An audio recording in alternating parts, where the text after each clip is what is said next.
কিছু পুলিশের মাইনে হয়তো তৃণমূলের পার্টি অ্যাকাউন্ট থেকে আসে, কিছু পুলিশের মাইনে, তাদের আচরণ পার্টির ক্যাডারদের মতো। রাজ্য সরকারের কর্মচারী আমাদের পুলিশ বন্ধু যেটা হওয়া দরকার সেই আচরণ তাদের কাছ থেকে আমরা পেলাম না। যেখানে তৃণমূলের নেতারা বোর্ডে করে তাদের ফ্ল্যাগ নিয়ে ধামাকালি থেকে বোর্ডে করে তারা সন্দেশকারীতে ঢুকছে, সেখানে আটকাচ্ছে না। মন্ত্রীরা দেদারে যে সেখানে কীর্তন পরিবেশন যেখানে হচ্ছে সেখানে অংশগ্রহণ করছেন, সেখানে সমস্যা হচ্ছে না।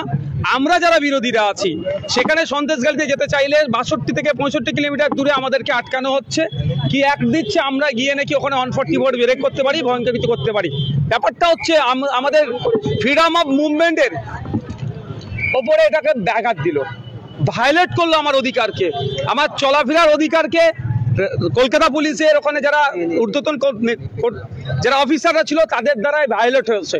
তবে একটা কথা, আইনি লড়াই লড়বো। যে পুলিশ অফিসার আমাকে ওখানে আটকেছে, আমার দুটো প্রোগ্রাম ছিল, আমি ডিজির কাছে মেল করা ছিল, আমি প্রশ্ন করছিলাম যে আমাকে কোন কোন প্রোগ্রামে আটকে যেতে দিচ্ছেন না কেন। দ্বিতীয় প্রোগ্রাম আমার পার্টির ছিল, সেখানে দেয়নি। এই সমস্ত বিষয়গুলো নিয়ে আমি কলকাতা হাইকোর্টে মামলা করব। সেই কনসার্ন অফিসারের সাথে আমি আইনি লড়াই বুঝবো, কারণ যে আমার চলাচলের স্বাধীনতাতে ব্যাঘাত দিচ্ছে, আমার পার্টি মিটিং আমাকে যেতে দিল না, আর সন্দেশখালী থেকে 62-65 কিলোমিটার দূরে আমাকে অনৈতিকভাবে আটকালো, তার বিরুদ্ধে আমি আইনি লড়াই লড়বো। তবে একটা কথা, ভয় পেয়েছে তৃণমূল কংগ্রেস, ভয় পেয়েছে, সেই জন্য বিরোধী নওশাদ সিদ্দিকী যেতে যাচ্ছে না। সন্দেশখালীতে গেলে সন্দেশখালী আদিবাসী মা বোনেরা পাশে এসে দাঁড়াতো, তাদের অভাব অভিযোগের কথা, তাদের সাথে অন্যায় যেটা হচ্ছে আরো বেশি করে আমাকে বলতো। সেখানকার সংখ্যালঘু মানুষের ওপরে যে অত্যাচার করছে শাহজাহান শিবুরা, সেই কথাও ফুটে উঠতো, রাজ্য সরকারের মুখ থুবড়ে পড়তো। সেই বিষয়গুলো নিয়ে আমরা সোচ্চার হতাম, সেই জন্য তারা ভয় পেয়ে আমাদেরকে আটকাচ্ছে। তবে এই আটকে বেশি দিন রাখতে পারবে না। 144 কি আর 144 ভঙ্গ করলে 188 তাকে লাগানো যায়, কিন্তু 144-এর নামে একজন জনপ্রতিনিধিকে আটকে রাখতে পারে না। এটা এর যে আটকানো হচ্ছে এর বিরুদ্ধে আইনি লড়াই লড়বো। কিছু দেখাতে পারলো না, সিআরপিসি 151 দেখিয়েছে, এর থেকে বেশি কি আছে দেখো। আমাকে সিআরপিসি 151 ছাড়া তো কিছু দেখাতে পারেনি। এটাই যে আমাকে অ্যারেস্ট করেছে কিছু সময়, আমি যেতে যাচ্ছিলাম, আমার প্রোগ্রাম ছিল, দুটো কি বানচাল করলো। ব্যাপারটা হচ্ছে আমি তো এতদিন যাইনি। প্রশ্ন করতে পারে যে এতদিন যাননি, তাহলে এখন যাচ্ছেন কেন? এতদিন যাইনি। আমার কিছু পুলিশের ঊর্ধ্বতন কর্তা আমাকে এক প্রকার রিকোয়েস্ট করেছিল, আমিও চাই সন্দেশখালীতে শান্তি ফিরুক, কিন্তু দেখছি পুলিশ ব্যর্থ হচ্ছে, রাজ্য সরকার মমতা ব্যানার্জি ব্যর্থ হচ্ছে, অভিষেক ব্যানার্জির পিসি ব্যর্থ হচ্ছে। সেই জন্য আমরা এবার এগিয়ে যাচ্ছিলাম, যাতে সন্দেশখালীতে আমরা শান্তি ফেরানোর চেষ্টা করছি। ইতিপূর্বে শামীম দাসেন, ইতিপূর্বে আমরা রাজ্য সরকারকে আমি বলেছিলাম সর্বদলীয় একটা কমিটি গঠন করে দিন, সন্দেশখালীতে যে অশান্তি হচ্ছে শান্তি ফেরানোর জন্য তারা করেনি। আমি দায়িত্ব নিয়ে বলছি আমাদের মতো বিরোধীদেরকে ওখানে যাওয়ার সুযোগ দিক, যে যতটুকু যা ক্ষোভ আছে আমাদের মাধ্যমে তারা রাজ্য সরকারকে আমরা জানাই, আশা করছি সন্দেশখালীতে কোনো হবে না। কারণ হচ্ছে একটা দেখুন, ওখানে যারা ওদের জমি চুরি করেছে, এই রাজ্য সরকার তৃণমূল কংগ্রেস তাদের নেতাদেরকে, তাদের মন্ত্রীকেই তাদেরকে বলছে, তারা কতটা আশ্বস্ত হবে? স্বাভাবিকভাবে সাহস পাচ্ছে না। কারণ ইতিপূর্বে যারা তৃণমূল কংগ্রেসের মুখপাত্র, যারা মিডিয়ার সামনে এসে বড় বড় ভাষণ দিচ্ছিল, তারা বলছিলেন যে কোনো অভিযোগ নেই। আমরা কি দেখলাম, 130 জনের মতো জমি মানুষের ফেরত দিয়েছে। প্রায় 400-র অধিক মানুষের জমি, এই ধরনের জমি হাগররা কেড়ে রেখেছিল। এই ধরনের অনেক অভিযোগ আছে। অনেক বোন মা ধর্ষিত হয়েছে এখানে, তারা ভয়ে মুখ খুলতে পারছে না। আমরা গেলে তারা সাহস পেলে হয়তো মুখ খুলবে, সেই জন্য আমাদেরকে যেতে দেওয়া হচ্ছে না। বিভিন্ন জনপ্রতিনিধিদের ক্ষেত্রে দেখছি যারা যাচ্ছেন সন্দেশখালী, তাদেরকে প্রথমে অ্যারেস্ট করা হচ্ছে, কিছুক্ষণের মধ্যেই পিআর বন্ডে জামিন দেওয়া হচ্ছে। আপনার ক্ষেত্রে দীর্ঘ সময় একটা বেলা আপনাকে লালবাজারে আটকে রাখার কারণ? দেখো, নওশাদ সিদ্দিকীর ওদের অ্যালার্জি আছে। নওশাদ সিদ্দিকী যাচ্ছে, ওদের একটা অ্যালার্জি হচ্ছে, নওশাদ সিদ্দিকী আটকাতে হবে। তবে যত আটকাবে নওশাদ সিদ্দিকী আইএসএফ এর লড়াই তত মানুষের কাছে পৌঁছাবে। এই মিডিয়ার মাধ্যমে সন্দেশখালীর মা বোনেদের বলবো, আমার পূর্বে আমাদের রাজ্য কমিটির পক্ষ থেকে যেতে চাওয়া হয়েছিল, তাদেরকে আটকেছে। ডেপুটেশন দিয়েছি আমরা এসপিকে, বিভিন্ন থানায় আমরা ডেপুটেশন দিয়েছি। আমি যাচ্ছিলাম দলের চেয়ারম্যান, আমাকেও আটকেছে। সন্দেশখালীর মা বোনেদের পাশে আমরা আছি, সন্দেশখালীর নাগরিকের পাশে আমরা আছি। তাদের হয়ে আমরা যেমন মাঠে ময়দানে লড়াই করব, আইনি লড়াই করব, বিধানসভার মধ্যে তাদের হয়ে আওয়াজ আমরা তুলব। আপনাকে যখন আটকানো হচ্ছে তখন ওখানে পৌঁছে গেছেন বাদশা মৈত্র থেকে বেশ কয়েকজন বুদ্ধিজীবী। আপনাকে আটকে দেওয়া হলো 62 কিলোমিটার আগে, তারা পৌঁছে গেলেন সন্দেশখালীতে। সেটাই প্রশ্ন, বুদ্ধিজীবীদেরকে ছেড়ে দিয়েছে না বুদ্ধিজীবীরা নিজের পরিচয় লুকিয়ে গিয়েছে? সেটা দেখার বিষয়। তাও যে আপনি বুদ্ধিজীবী বললেন, এখনো যদি কিছু অল্প কিছু বুদ্ধিজীবী মানে তাদেরকে যে দেখা যাচ্ছে, এটা আমাদের জন্য সৌভাগ্য। কারণ স্বঘোষিত কিছু বুদ্ধিজীবী, যেমন নন্দীগ্রাম আন্দোলনের সময় যারা বুদ্ধিজীবী ছিলেন, সিঙ্গুরে কারখানা তাড়িয়ে বাংলা যুব সমাজের ভবিষ্যৎ ধ্বংস করার জন্য যেই সব বুদ্ধিজীবীরা মেতে উঠেছিল, সেই সমস্ত বুদ্ধিজীবীরা আজকে তো শীত ঘুমাচ্ছে। তাও তো কিছু বুদ্ধিজীবী গিয়েছে, যেমনভাবে গিয়েছে তাদেরকে কুর্নিশ জানাই।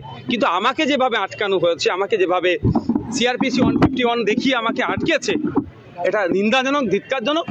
এর যেখানে কনসার্ন অফিসার ছিল প্রস্তুত থাকুন, তার বিরুদ্ধে আমরা আইনি লড়াই লড়বো। অবশ্যই যাব, অবশ্যই যাব। স্বাধীন ভারতে, স্বাধীন জায়গাতে সন্দেশখালী পরাধীন নয়। সন্দেশখালী আলাদা কোনো দেশ নয়।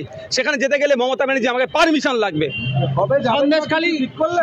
দেখুন দেখুন আমার বিভিন্ন প্রোগ্রাম আছে, শিডিউল আছে, আমি শিডিউলটা দেখে নিই কি আছে, তবে খুব শীঘ্রই আমি যাচ্ছি।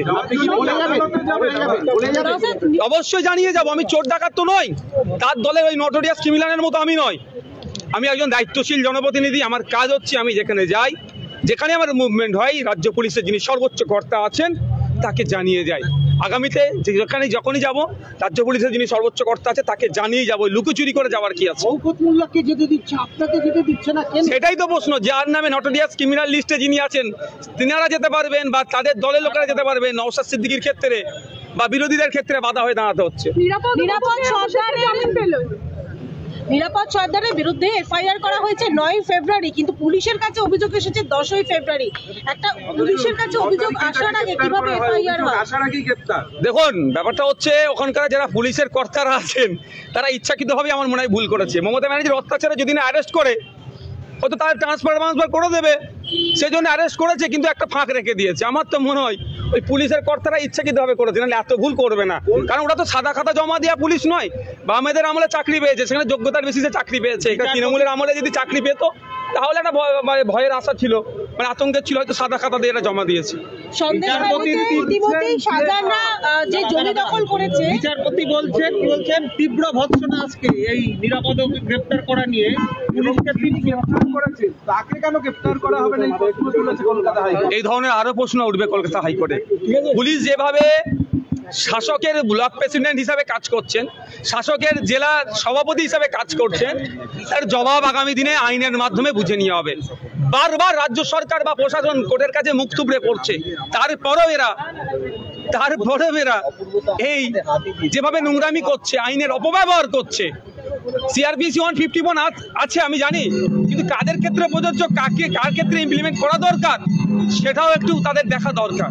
শাসক দল বলছে যে সন্দেশখালী তুলনামূলকভাবে ধীরে ধীরে শান্ত হচ্ছে, আর আপনারা গিয়ে চক্রান্ত কাকে যেতে দিয়েছে? কাকে যেতে দিয়েছে? একমাত্র LOP গিয়েছেন, তা কোর্ট অর্ডারে। বাকি যত অপোজিশন আছে কাউকে ঢুকতে দিয়েছে? কেউ হয়তো লুকিয়ে চুকিয়ে গেলেও তাকে রাজপথে আটকে দেওয়া হয়েছে। আমরা তো এতদিন যাইনি, নওশাদ সিদ্দিকী এতদিন যায়নি, তারপরেও কেন সন্দেশখালীকে কন্ট্রোল করতে পারছে না? এই জবাবটা কি রাজ্য সরকার দিতে পারবে?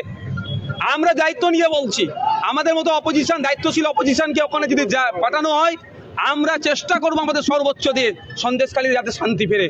আমরা অশান্তির পক্ষে নয়, আমরা দায়িত্বশীল অপোজিশন। সন্দেশখালীতে যে শাহজাহানরা যে জমি দখল করেছিল, এই মুহূর্তে সরকার সেই জমি ফিরিয়ে দিচ্ছে, তাহলে কি তৃণমূল এই নীতি নিচ্ছে যে গোটা বাংলা জুড়ে যেখানে যেখানে জমি দখল করেছে তৃণমূল সেটা ফিরিয়ে দেবে? তবে একটা কথা বলবো, এইটা যে জমি ফিরিয়ে দিচ্ছে, বাংলার যেখানে যেখানে জমি হাঙ্গররা জমি নিয়েছে তারাও গণতান্ত্রিক প্রক্রিয়াতে সংবিধানকে সামনে রেখে আপনারা প্রতিবাদে সোচ্চার হন। আপনাদের জমিগুলো আগামী দিনে সরকার ফিরিয়ে দেবে। যাদের চাকরি চুরি গিয়েছে, যাদের মেধা চুরি গিয়েছে, তাদের উদ্দেশ্য বলবো, দেখুন সন্দেশখালী থেকে শিক্ষা নিন, গণতান্ত্রিক প্রক্রিয়াতে আন্দোলন করুন, সংবিধানকে সামনে রেখে আন্দোলন করুন, আপনাদেরও চাকরি আপনারা ফিরে পাবেন। সময় কথা বলবে, তার আগে আমাকে যারা আটকেছে, আমার ফ্রিডম অফ মুভমেন্টে যারা ভায়োলেট করেছে তাদেরটাকে বুঝে নি। সন্দেশখালী তো অবশ্যই যাবো, আমি তো সেটাই ভেবে পাচ্ছি না যে 151 আমার নামে লাগিয়ে দিল, আমি কি আচরণ করেছি। সিঙ্গুরে যখন বামপন্থ সরকার কারখানা করতে চেয়েছিল, মমতা ব্যানার্জি বাধা দিয়েছিল, কিন্তু আজকে শিবুয়াত্রা শাহজাহানের যারা নেতৃত্বে জমি দখল করছে, আদিবাসীদের জমি নিচ্ছে, সেটা মমতা ব্যানার্জি যাচ্ছে না, কি বলবেন? মমতা ব্যানার্জির দলের লোকেরাই তো জমিটা চুরি করেছে। মমতা ব্যানার্জি যাবে কোন মুখ নিয়ে?